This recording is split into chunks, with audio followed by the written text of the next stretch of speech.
My parents forced me to claim my sister was my daughter. The truth was revealed at their anniversary party. I was 18 and about to start college when my mom had my sister Ruby. My parents were 45 and 47, and the pregnancy was a complete accident. Mom was mortified when she found out. She was the regional director at her company, and my dad had just made partner at his law firm. They spent 9 months telling no one except me. Mom wore loose clothes, worked from home during the last trimester, and told her office she had back surgery. When Ruby was born, my parents brought her home and told me the plan. I was going to tell everyone Ruby was mine. They said it was temporary, just until they figured things out. They'd already told the neighbors I'd gotten pregnant in high school and was keeping the baby. I hadn't even had a boyfriend. They enrolled Ruby at daycare under my name. Put me on all her medical forms as the mother. When I said this was insane, Dad said I owed them for 18 years of raising me, and this was my chance to pay them back. Mom said if I didn't agree, they wouldn't pay for college. I needed that degree to get away from them, so I agreed. The story they told everyone was that I'd gotten pregnant senior year, and the father disappeared. They were being supportive grandparents, letting me and my baby live with them. Mom would cry to her friends about how hard it was watching her teenage daughter struggle with motherhood. Dad told his partners he was heartbroken but standing by me. They got so much sympathy and praise for not kicking me out. Meanwhile, I was the teen mom who ruined her life. My high school friends stopped talking to me because their parents didn't want them around a bad influence. My relatives whispered about me at family events. My grandmother sent me pamphlets about adoption and said I was selfish for keeping Ruby when I couldn't provide for her. I couldn't date because what guy wants an 18-year-old with a baby? I started college locally because my parents said I needed to be home for Ruby. They'd drop her at daycare, but I had to pick her up. If she was sick, I missed classes. Professors would see me with a baby and assume I was irresponsible. One actually said in front of the whole class that maybe I should have thought about education before having unprotected sex. My mom would post on social media about the sacrifices she made helping her daughter raise a baby. She'd share articles about grandparents raising grandchildren with captions about doing what's right for family. Her friends would comment about what an angel she was. Dad would bring Ruby to his office sometimes and let everyone fawn over his granddaughter while shaking his head sadly about his daughter's mistakes. They'd have me bring Ruby to their work events so everyone could see their burden. People would look at me with pity or disgust while my parents got praised for their support. At Ruby's first birthday, my parents threw a huge party. They invited all their friends and made me stand there holding Ruby while they talked about the challenges of having a grandchild so young. I wanted to scream the truth, but my parents had made it clear that college funding depended on maintaining the lie. For 3 years, this continued. I couldn't transfer to a better school because I was Ruby's mother on paper. I couldn't study abroad. I couldn't take internships that required travel. My transcript had gaps from all the times I had to handle Ruby's needs. My parents, meanwhile, told everyone how proud they were for supporting me despite my mistakes. When Ruby turned 4, she started asking questions. My parents told her to call me Mama and them Grandma and Grandpa.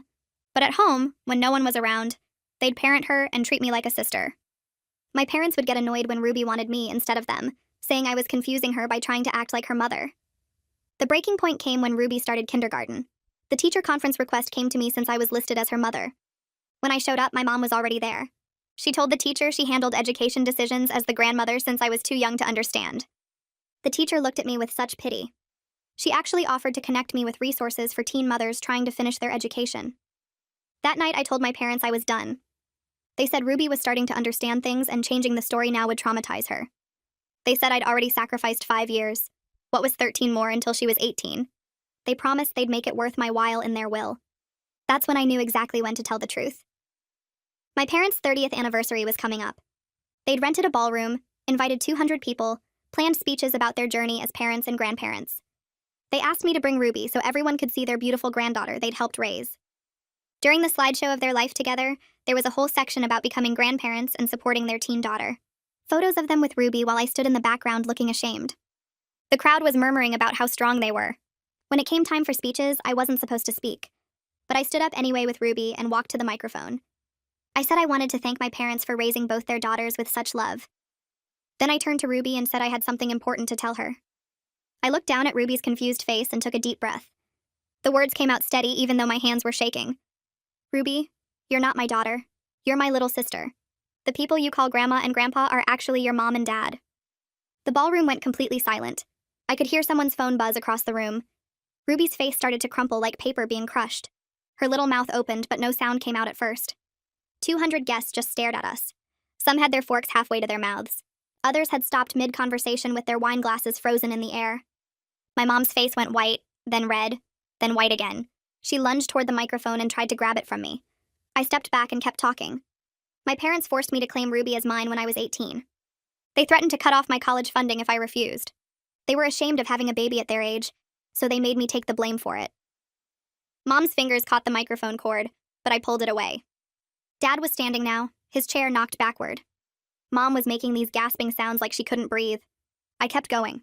They put my name on all her documents, made me pick her up from daycare, made me miss classes when she was sick.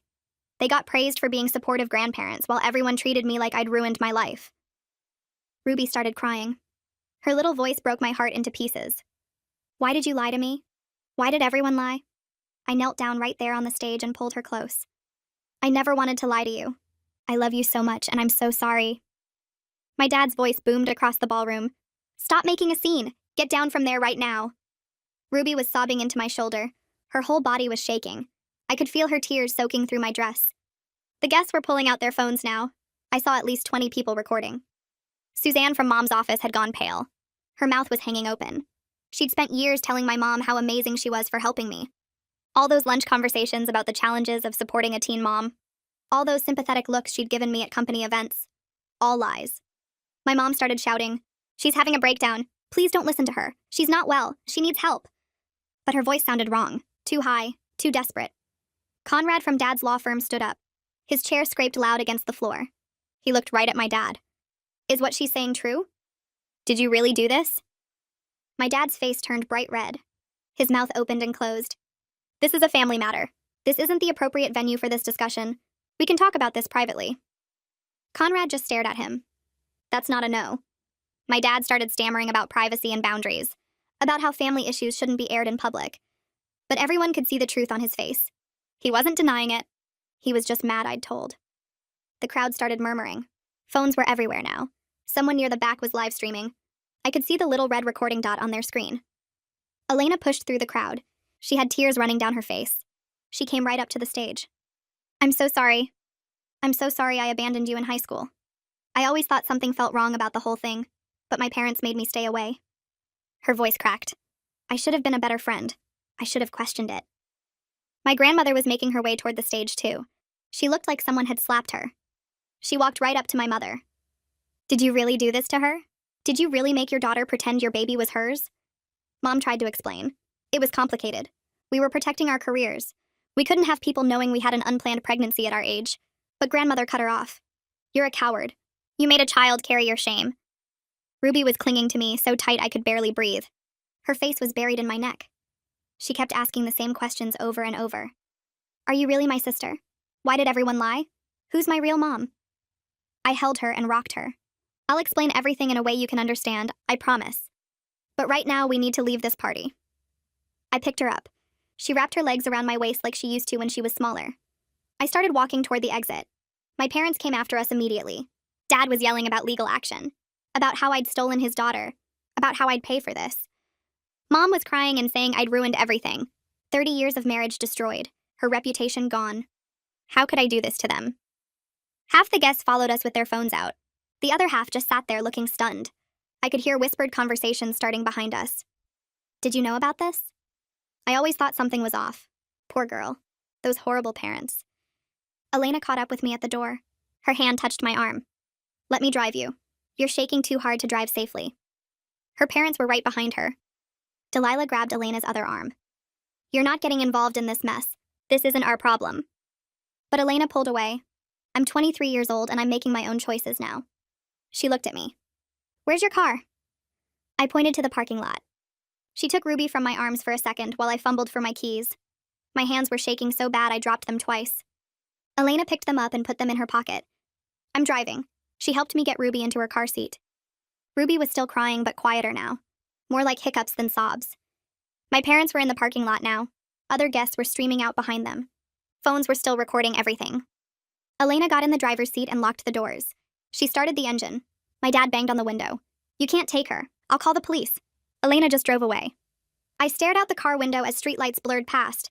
Ruby's crying had faded to soft hiccups against my shoulder. Her small body felt heavy with exhaustion. Elena kept glancing at me in the rearview mirror. She didn't say anything, just drove. We pulled up to an apartment building about 15 minutes from the ballroom. Elena parked and came around to help me with Ruby. My legs felt shaky when I stood up. Ruby's head lolled against my neck. She was completely asleep now. Elena unlocked her apartment door and flipped on the lights. The place was small but neat. She grabbed blankets from a closet and started making up the couch. I just stood there holding Ruby. My arms were getting tired, but I didn't want to put her down. Elena took some pillows and arranged them so Ruby wouldn't roll off. I finally laid her down and covered her with a blanket. She didn't even stir. My phone started buzzing in my pocket. I pulled it out and the screen was full of notifications, texts, missed calls, voicemails. I watched the numbers climb. Elena touched my arm and I jumped. She pointed to her bedroom and I followed her in. She closed the door quietly. The buzzing continued. I sat on the edge of her bed and started scrolling through the messages. My aunt's name appeared 3 times. I opened her texts first. The first one called me selfish. Said I traumatized a 5-year-old at a public event. Said I should be ashamed of myself for putting my anger ahead of Ruby's well-being. The second message said I was just like my parents, using Ruby for my own purposes. The third one said she hoped I was happy now that I'd destroyed the family. I deleted all 3 without responding. My cousin's texts were different. She said she always knew something was wrong with the story. Said my parents' version never made sense. Said she was sorry she didn't reach out sooner. Said if I needed anything to let her know. I saved those messages. More texts kept coming in. An uncle asking what really happened. A former neighbor saying she felt terrible for judging me. My mom's sister demanding I bring Ruby home immediately. Someone from my dad's office asking if the story was true. I turned off my phone and put it face down on the bed. Elena sat next to me. She didn't try to hug me or say anything comforting. She just sat there. That's when I started crying. Not the quiet tears from the ballroom. Real crying. The kind that makes your whole body shake. 5 years of holding everything in came pouring out. I cried about missing my friends, about the professors who looked at me with pity, about the guys who wouldn't date me, about the internships I couldn't take, about watching my parents get praised while everyone whispered about me. Elena put her arm around my shoulders. She said she was so sorry. Said she should have known something was wrong. Said she was a terrible friend for abandoning me. I told her it wasn't her fault. My parents were convincing. Everyone believed them. She squeezed my hand and said that didn't make it okay. Said she should have at least tried to stay in touch. Said she let her parents make decisions for her when she should have thought for herself. We sat there for a long time. I cried until my head hurt and my eyes felt swollen. Elena got me some water and tissues. Eventually, I stopped shaking. My phone was still face down on the bed. I didn't want to look at it again. Elena said I could sleep in her room and she'd take the chair in the living room. I said no. Said I needed to be near Ruby in case she woke up. We went back to the living room. Ruby was still asleep on the couch. Her face looked peaceful, like she wasn't carrying the weight of what she'd learned tonight. I sat on the floor next to the couch. Elena brought me a pillow and another blanket. She curled up in the chair with her own blanket. Neither of us talked. The apartment was quiet except for Ruby's breathing. I must have dozed off because I woke up to Ruby calling out. The clock on the wall said it was just after midnight. Ruby was sitting up on the couch looking around with wide eyes. She saw me on the floor and reached for me. I climbed up onto the couch next to her. She wrapped her arms around my neck. Then she started to say mama but stopped herself. Her little face scrunched up in confusion. She asked what she should call me now. My throat felt tight. I told her she could call me whatever felt right. Said we'd figure everything out together. Said it didn't have to be decided tonight. She was quiet for a minute. Then she asked if I was really her sister. I said yes. Asked if that was okay. She nodded against my shoulder. Said she always wanted a big sister. Said some of her friends at the school had big sisters and she thought it would be nice. I held her tighter. Told her I loved her no matter what she called me. She said she loved me too. Then she asked where Grandma and Grandpa were. I corrected her quietly. Said they were her mom and dad. She made a confused sound. Asked why they didn't want people to know. I said they made a mistake. Said sometimes grown-ups make bad choices because they're scared. Said it didn't mean anything was wrong with her. She asked if they still loved her. I promised they did. Said they just handled things the wrong way. She seemed to accept that. Asked if we could stay here tonight. I said yes. She settled back against me and closed her eyes.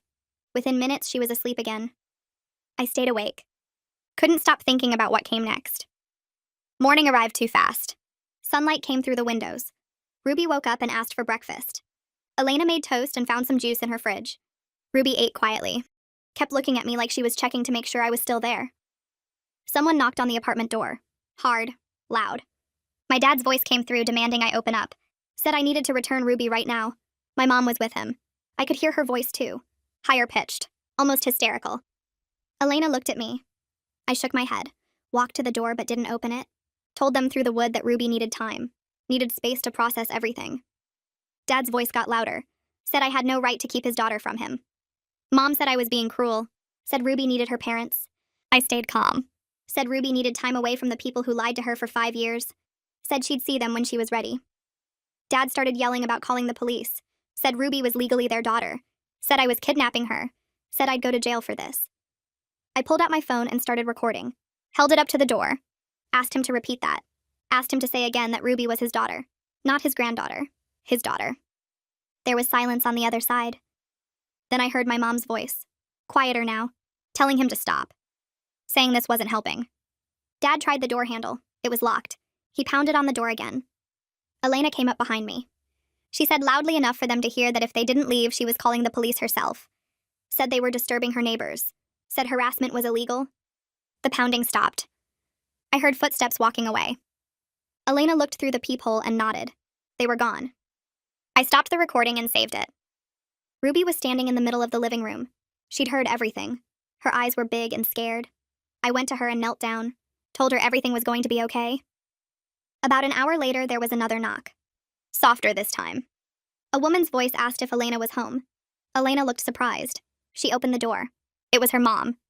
Delilah stood in the hallway looking uncomfortable. She saw me and her expression changed. She came inside and closed the door. Then she looked right at me and said she was sorry. Said she was sorry for how she treated me 5 years ago. Said she was sorry for keeping Elena away from me. Said she was a mother herself, and she was horrified by what my parents did. Said if I needed any help at all, she wanted to provide it. I didn't know what to say. Delilah had been one of the people who made sure I stayed isolated, who told other parents to keep their kids away from me. Now she was apologizing.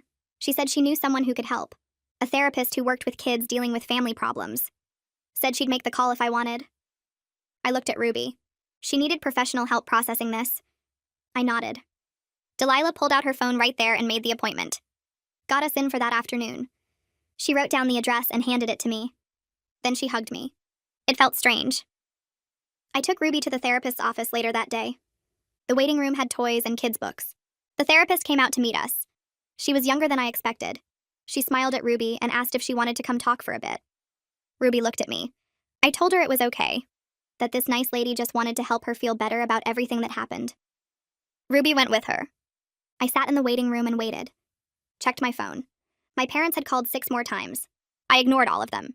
Checked social media instead. My mom's page was full of comments on her anniversary posts. People asking questions, asking for explanations. Some of her friends had unfriended her. I could see that the number of friends on her profile had dropped. Suzanne had posted something vague about being disappointed in people she trusted. Didn't name anyone, but the timing was obvious. People were commenting, asking what happened. She wasn't responding. My dad's page was private, so I couldn't see what was happening there. But I imagined it was similar. Their carefully built reputation was falling apart. The therapist brought Ruby back out after 40 minutes. Said Ruby did great. Gave me some information about helping kids process family trauma. Said we should come back next week. Ruby held my hand on the way to the car. Said the therapist was nice. Said she got to draw pictures about her feelings. My phone rang. Not my parents this time. A number I recognized. Dad's law partner. I answered. Conrad's voice was serious. Said he needed to understand what happened at the party. Said as my dad's partner, he had to know the truth. I told him everything. The whole story from when I was 18 until now. He didn't interrupt. When I finished, there was a long silence. Then he said this explained a lot. Said my dad had been secretive about certain family matters. Said things that seemed odd at the time made sense now. He thanked me for being honest and hung up. I sat in the car with Ruby. Wondered what would happen next. Knew this was just the beginning. The next day, Ruby climbed into my lap while I was checking my phone at Elena's apartment. She looked up at me with those big eyes and asked why her real mom and dad didn't want people to know about her. My chest tightened. How do you explain something like that to a 5-year-old? I pulled her closer and told her they made a mistake because they were scared, but that doesn't mean anything is wrong with her.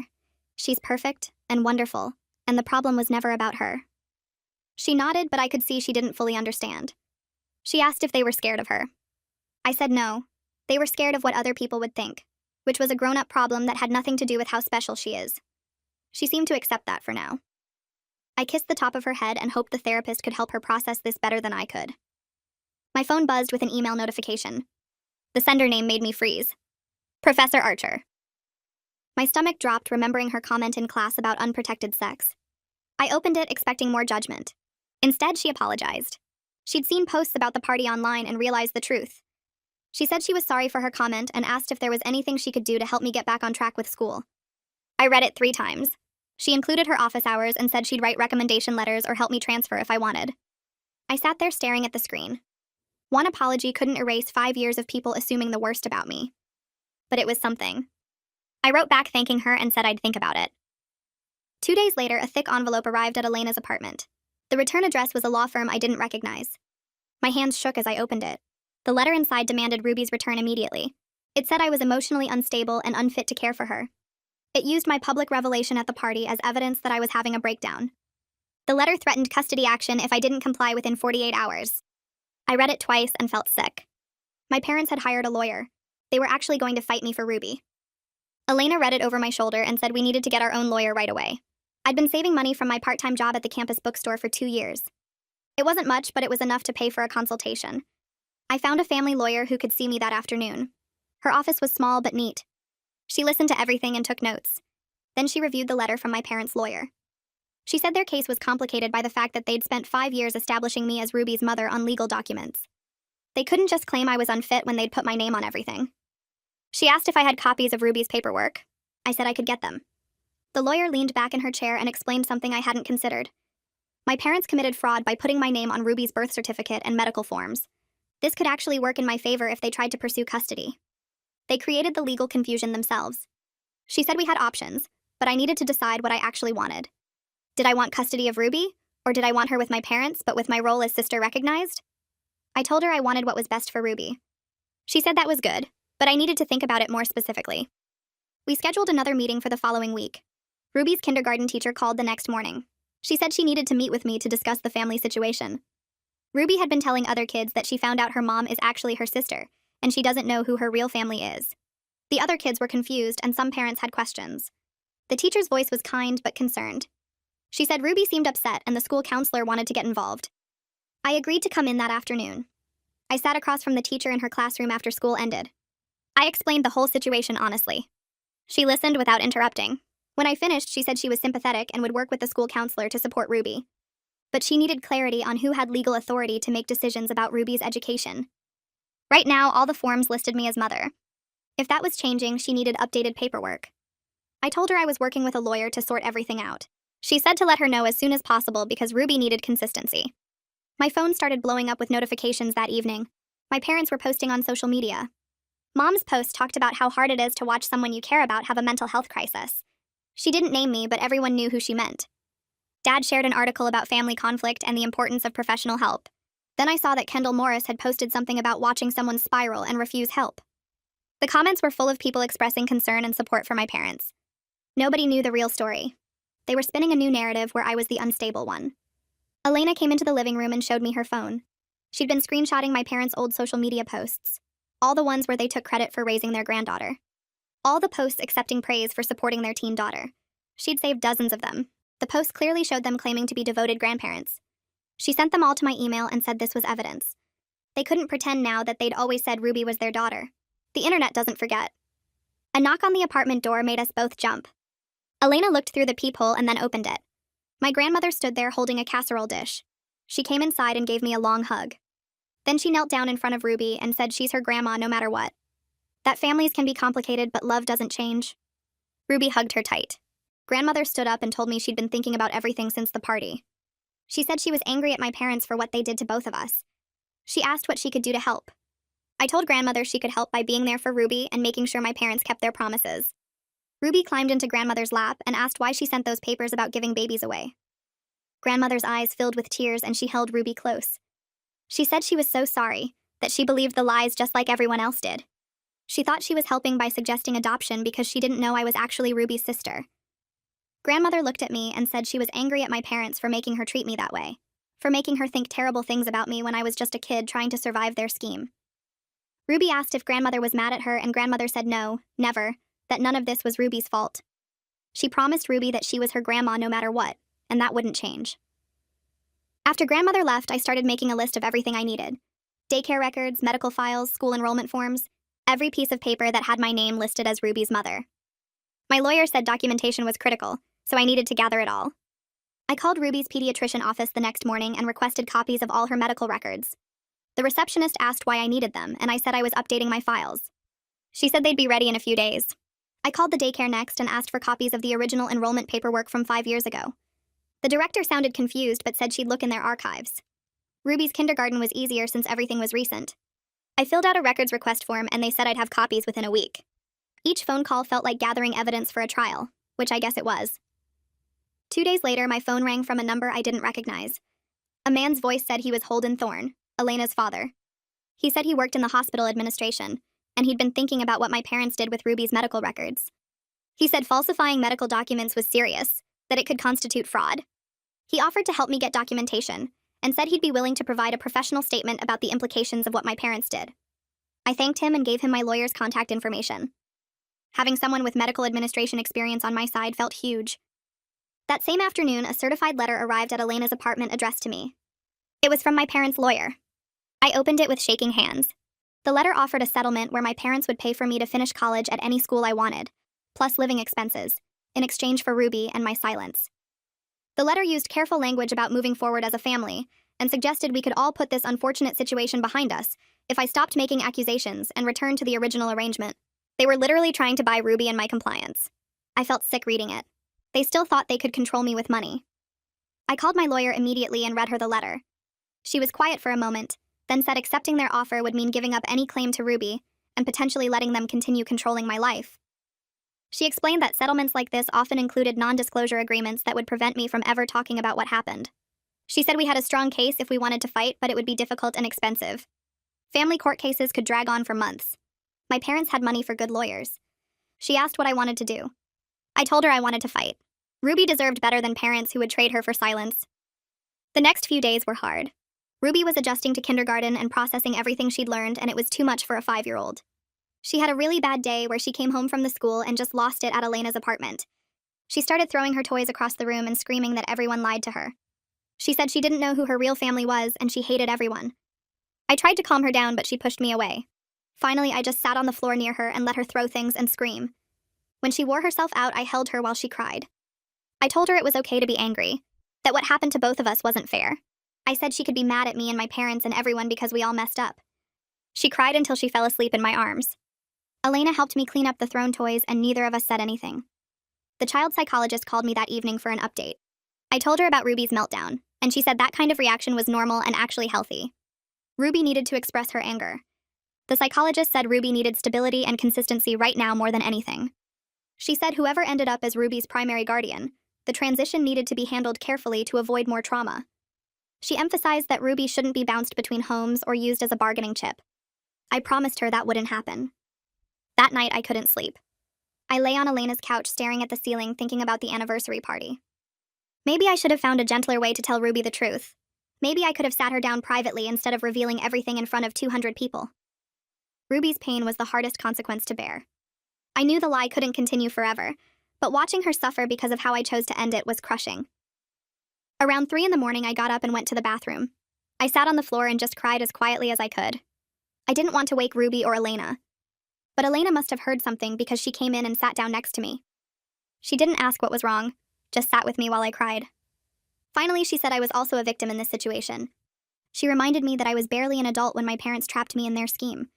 She said I did the best I could with an impossible situation, and Ruby would understand that someday. She said I needed to stop blaming myself for my parents' choices. My phone buzzed the next morning with a text from my cousin. She said several relatives had been talking privately about my parents' behavior. People were starting to remember other times my parents prioritized their image over family, and the pattern was becoming clear. She said my aunt remembered how my parents refused to help my uncle when he lost his job, because they didn't want people knowing they had family financial problems.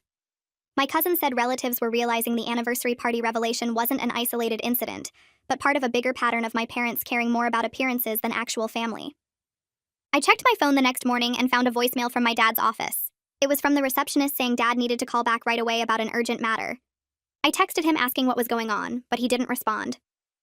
2 hours later, my cousin sent me a screenshot of a text chain between family members. Apparently, word had reached Dad's law firm about what happened at the anniversary party. Conrad Powell had called an emergency meeting with the senior partners. My cousin said her mom heard from someone who knew someone at the firm that they were discussing whether Dad's personal conduct reflected poorly on the firm's reputation. I sat on Elena's couch reading and rereading that message. The firm cared about their image just like my parents cared about theirs. Now Dad was facing the same kind of judgment he'd forced me to endure for 5 years. Ruby came out of Elena's bedroom rubbing her eyes and asking for breakfast. I made her cereal and tried to act normal while my mind raced through what this meant. If Dad lost his job or had to step back from the firm, maybe my parents would finally understand what they'd put me through. The professional consequences they'd been so desperate to avoid were happening anyway, because they'd gotten caught. Around noon, there was a knock on Elena's door. I looked through the peephole and saw my mom standing there alone. No dad, no lawyer. She looked exhausted with dark circles under her eyes and her hair pulled back messily. I opened the door but kept the chain lock on. Mom asked if we could talk privately. She said she wanted to explain her side of things. I looked back at Elena, who was sitting with Ruby on the couch. Elena nodded and said she'd keep Ruby occupied. I let my mom inside and we went to the kitchen while Elena turned on a cartoon for Ruby in the living room. Mom sat down at the small kitchen table and put her head in her hands for a moment before looking up at me. She started talking about how she panicked when she found out she was pregnant at 45. She said she felt like her whole career would be over if people at her company knew. She'd worked so hard to get to regional director and she was afraid everyone would see her as careless or unprofessional. She talked about how society judges older mothers and how she couldn't handle the whispers and the looks. I listened without interrupting, and when she finished, I told her I understood being scared.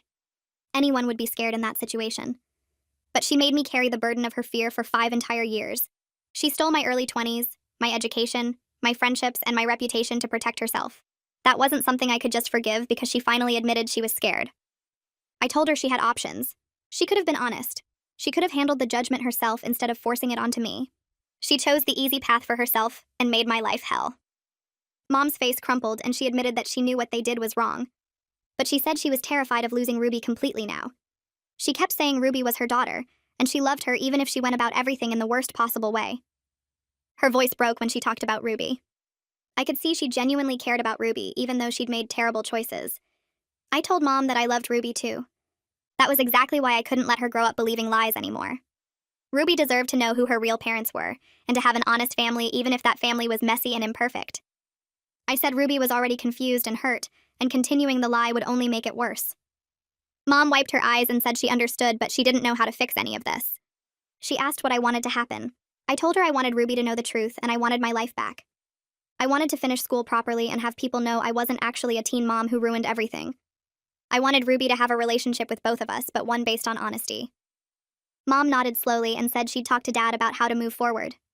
She left a few minutes later looking smaller somehow, like the weight of what they'd done was finally hitting her. That afternoon, my phone rang with an unknown number. I answered, and a woman's voice said she was Suzanne Thorne. I recognized the name immediately as one of Mom's work colleagues who'd been at the anniversary party. Suzanne said she'd been thinking about the party nonstop since it happened. She told me she'd known my mom for 15 years, and she was ashamed that she never questioned the story about me being a teen mom. She said looking back there were signs that didn't add up, but she'd just accepted what my parents told her. Suzanne said if it would help my case, she was willing to testify about my parents' deception. She said she remembered specific conversations where my parents talked about their burden of supporting their teen daughter, and she could document dates and details. I thanked her and said I'd pass her information to my lawyer. After we hung up, I sat there surprised that someone from my parents' circle was actually willing to help me. It felt like maybe people were starting to see through my parents' carefully maintained image. My lawyer called me later that week and said she'd arranged a mediation session. She explained that a mediator was a neutral third party who specialized in complex family custody situations. The mediator would try to help us reach an agreement without going to court. My parents and their lawyer had agreed to attend. The session was scheduled for the following Tuesday at a mediation office downtown. My lawyer said to prepare myself because my parents would likely try to make me look bad. She reminded me we had strong documentation on our side. The days leading up to the mediation felt long and tense. I kept Ruby on a routine at Elena's apartment and tried to keep things calm for her. She was doing better with her therapist, but still had moments where she'd get upset and ask why her family lied to her. Each time it happened, I felt the weight of what we'd all put her through. Tuesday arrived and I got dressed in professional clothes that Elena helped me pick out. My lawyer met me in the lobby of the mediation office. She went over what to expect one more time. We walked into a conference room where my parents were already sitting with their lawyer. Dad wouldn't look at me. Mom's eyes were red like she'd been crying. The mediator was a woman in her 50s with gray hair and a calm presence. She introduced herself and explained the ground rules. Everyone would get a chance to speak. The goal was to find a solution that prioritized Ruby's well-being. She said we'd start by hearing from each side about what they wanted as an outcome. My parents' lawyer went first. He painted me as vindictive and unstable. He said I'd caused a public scene at a family celebration and traumatized a 5-year-old child. He claimed I was too young and immature to understand the complexities of the situation. He said my parents had supported me financially through college, and I was being ungrateful. He suggested I was having some kind of breakdown and needed psychological evaluation before any custody decisions were made. I sat there listening to him twist everything and make me sound crazy and cruel. My hands were shaking under the table. Then my lawyer spoke. She pulled out the folder of documentation we'd gathered. She showed the mediator Ruby's daycare enrollment forms with my name listed as mother, medical records with my name, school documents with my name. She explained how my parents had systematically committed fraud by falsifying these documents. She presented the recording I'd made of Dad threatening to call the police and report me for kidnapping, while simultaneously admitting Ruby was his daughter, not his granddaughter. She showed social media posts where my parents took credit for being supportive grandparents and were accepted praise for their sacrifices. She laid out a timeline of 5 years where my parents controlled my life through financial leverage and destroyed my reputation to protect their own. She explained how I'd lost educational opportunities, friendships, and my entire early 20s because my parents forced me into this role. When she finished, the room was quiet. The mediator looked at the documents for a long moment. The mediator turned to my parents and asked them directly why they thought this arrangement was acceptable.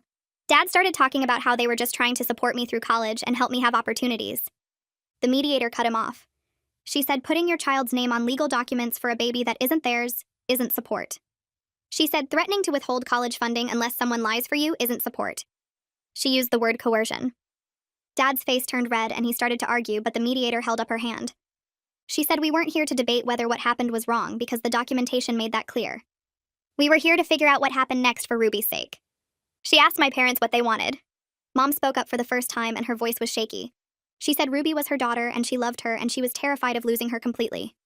She admitted they'd made mistakes but said taking Ruby away from the only parents she'd known would traumatize her more. She said they were willing to work with me, but they needed to remain Ruby's primary caregivers. The mediator wrote notes and then turned to me. She asked what I wanted.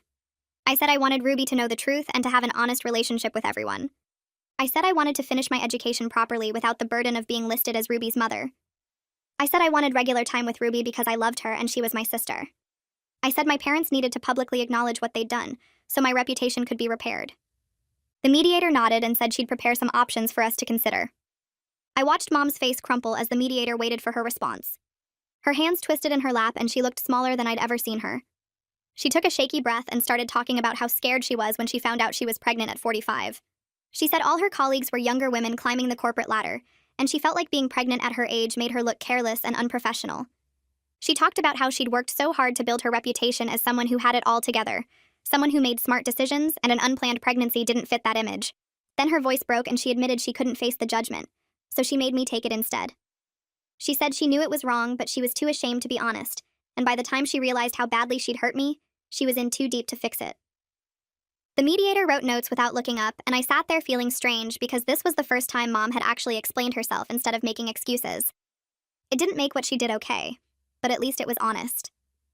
The mediator asked if Ruby's therapist had provided any documentation about how all this was affecting her. My lawyer pulled out a folder and handed over several pages.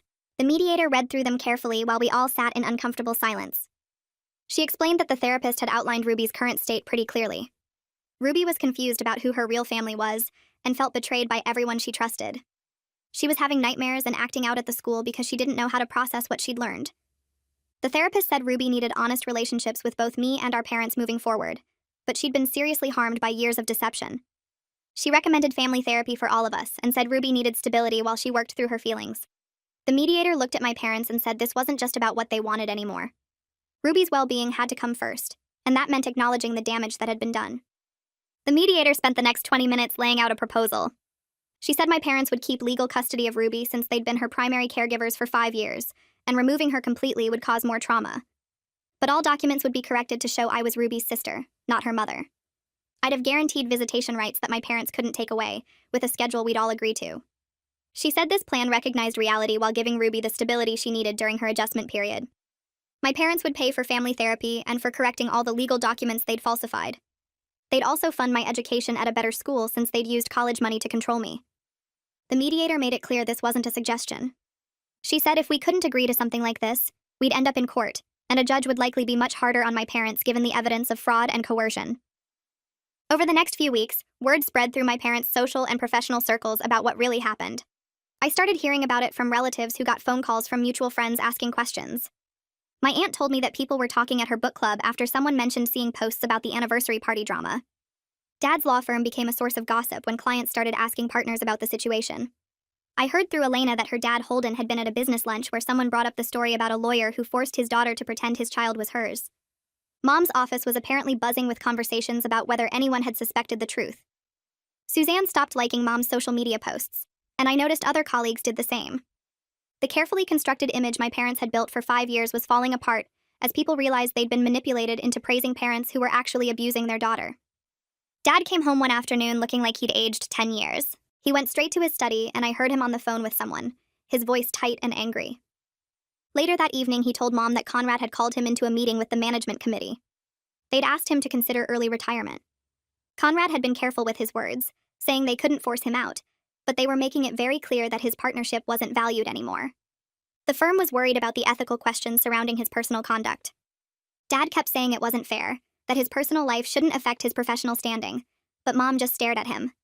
She asked how he thought I felt when my personal reputation got destroyed because of their lies. Dad didn't have an answer for that. A week later, Mom came home from work looking defeated. She'd been expecting a promotion to vice president that she'd been working toward for 2 years.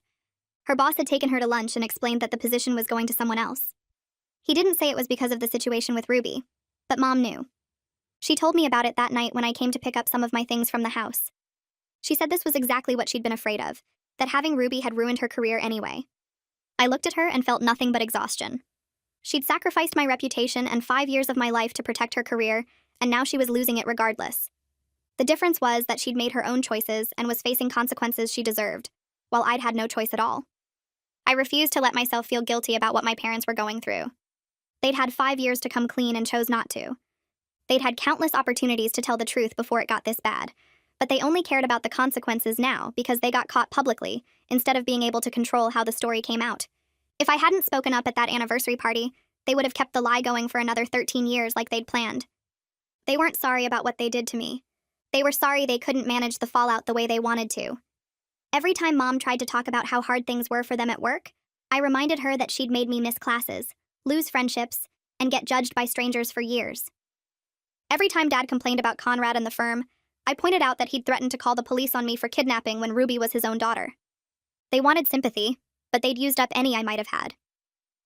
The major confrontation happened on a Saturday when my parents showed up at Elena's apartment unannounced. They'd been calling and texting all week trying to discuss the mediator's proposal, but I'd been avoiding them because I needed space to think. Dad pounded on the door until Elena let them in, looking nervous. My parents stood in her tiny living room and demanded to know what I wanted from them. Dad's face was red and his voice was loud as he said they'd agreed to the custody arrangement and the therapy and paying for school, so what else did I need? Mom stood beside him with her arms crossed, waiting for my answer. I took a breath and told them I wanted them to publicly acknowledge what they did. Not just to family and close friends, but actually admit it. I wanted them to apologize to Ruby properly, to sit down with her and take responsibility for lying to her for 5 years, and I wanted them to stop trying to make themselves the victims in this situation, because they weren't. They'd made choices that hurt Ruby and me, and they needed to own that, instead of constantly talking about how hard things were for them now. Dad immediately said that a public acknowledgement would destroy what was left of their reputation. He said they'd already lost enough, that his career was basically over, and Mom's was damaged, and making some kind of public statement would just make everything worse. I stared at him and said they'd destroyed my reputation without any hesitation when it served their purposes. They'd let everyone think I was a teen mom who'd ruined my life. They'd let professors assume I was irresponsible and let relatives whisper about me at family gatherings. They'd stood by while my grandmother sent me adoption pamphlets and my friends' parents called me a bad influence. They'd done all of that to me without caring how it felt, so they could handle experiencing a tiny fraction of what they'd put me through. Mom started crying and Dad told me I was being cruel, but I didn't back down. I said they'd been cruel to me for 5 years and now they had to deal with the consequences of their own actions. Mom's voice was barely a whisper when she finally spoke. She said what they did to me was wrong and she was sorry. She wasn't crying anymore, just looking at me with exhausted eyes. She said she knew it wasn't enough and she knew it didn't fix anything, but she needed me to know that she understood they'd hurt me badly. It wasn't the full public apology I'd asked for. It wasn't her standing up in front of everyone who judged me and admitting the truth. But it was the first time either of my parents had actually said the words, without immediately following them with excuses about being scared, or protecting their careers, or doing what they thought was best. It was the first real acknowledgement that they'd done something terrible to their own daughter, And even though it was small and private and not nearly enough, it was something. Over the next 2 weeks, we hammered out the details with lawyers sitting across from each other at a conference table. My parents agreed to keep legal custody of Ruby, but all her documents would list me as her sister going forward. They'd pay for me to transfer to a better university 2 hours away with a strong program in my field. I'd get Ruby for regular weekend visits while she adjusted to everything. The lawyer typed up every detail while my parents sat there looking tired and defeated. Dad signed first without saying anything. Then Mom signed with her hand shaking a little. The agreement said they had to attend family therapy sessions with Ruby and me every other week. They also had to send a written statement to close family and friends telling the truth about what they'd done. It wasn't the full public apology I wanted, but my lawyer told me this was as good as it would get without going to court. I signed the papers knowing it was workable even if it wasn't perfect. What mattered was that Ruby would finally have honest relationships with everyone. Ruby's therapist worked with her on understanding the new family structure. During our first session after the agreement, Ruby kept looking at me and starting to say mama before catching herself.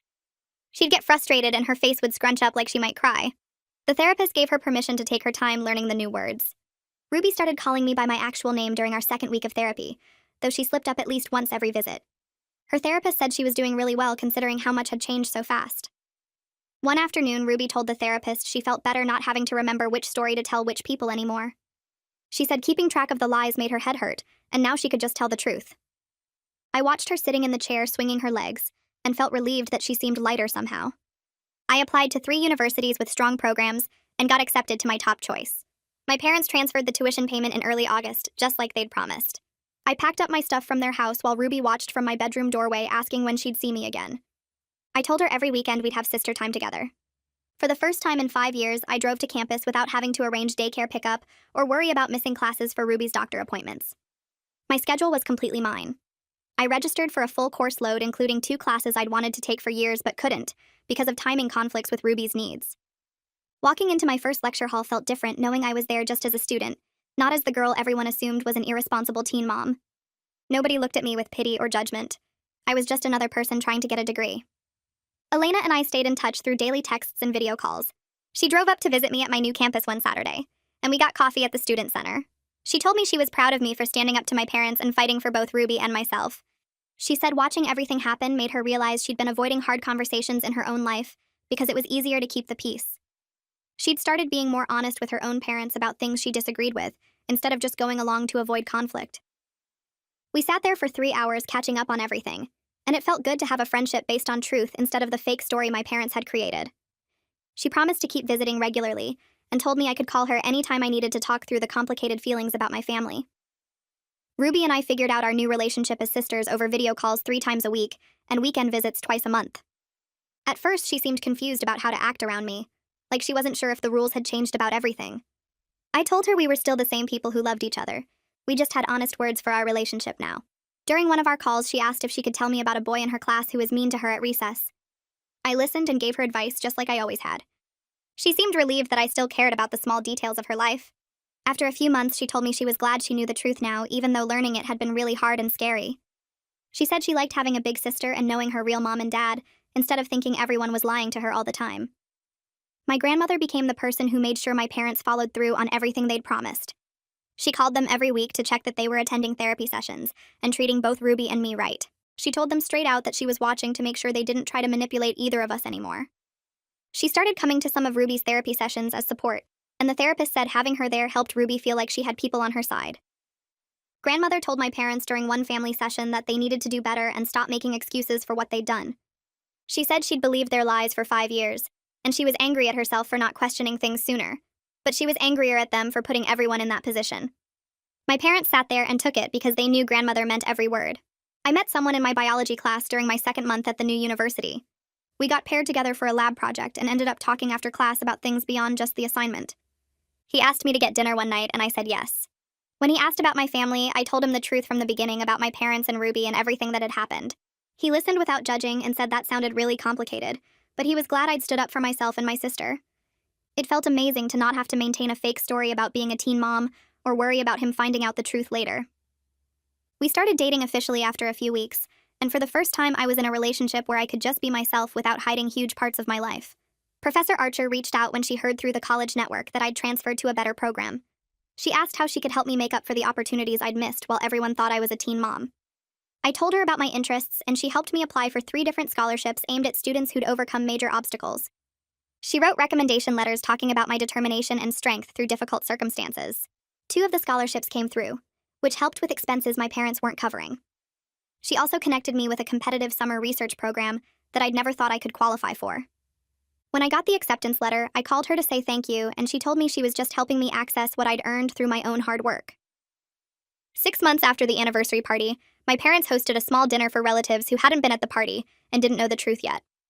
They invited grandmother, my aunt and uncle, and 2 of my cousins with their families. Before everyone arrived, my parents sat down with Ruby and me in the living room and asked if we were ready. Ruby nodded and grabbed my hand. When everyone was there, Dad stood up and said they had something important to share. He explained that Ruby wasn't actually their granddaughter but their daughter, and that they'd forced me to claim her as mine for 5 years. The room went completely silent. My aunt's face went through about 5 different expressions before she finally asked why they would do something like that. Mom explained about being scared of how it would affect their careers.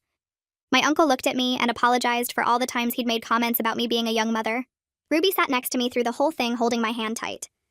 One of my cousins asked Ruby how she was doing with everything, and Ruby said it was hard but better than lying. The dinner was awkward and uncomfortable, but it was necessary. Ruby needed her extended family to know the truth so she didn't have to keep track of different stories with different people. By the end of the night, everyone knew the real situation, and Ruby could just be herself around the whole family. My GPA sits at 3.8 this semester, which feels impossible after years of missed classes and incomplete assignments. I'm taking advanced courses in my major without worrying about picking up Ruby from daycare or missing lectures because she's sick. My study group meets 3 times a week, and they actually know my real story because I can be honest now. Sarah from my ethics class invited me to her apartment last weekend to work on our joint presentation, and when she asked about my family, I told her the truth without having to maintain elaborate lies. She listened and said my parents sound messed up, which was refreshing instead of pitying. I applied for a summer internship at a nonprofit that does family advocacy work, something I never would have considered before because travel was impossible. The application asked about obstacles I'd overcome, and I wrote about the 5 years of forced deception and how it shaped my interest in family rights. 2 weeks later, they called with an offer, saying my personal experience would bring valuable perspective to their work. I accepted immediately and called Ruby to tell her I'd be gone for 8 weeks, but would video chat every night. She got quiet for a minute, then asked if I was coming back, and I promised I always would. My roommate Maya knows everything too, and she doesn't treat me differently because of it. We go to campus events together, and she introduced me to her boyfriend's friend last month. His name is James, and he's studying engineering. And when we got coffee, he asked about my family, and I told him the whole story up front. He didn't run away or make it weird.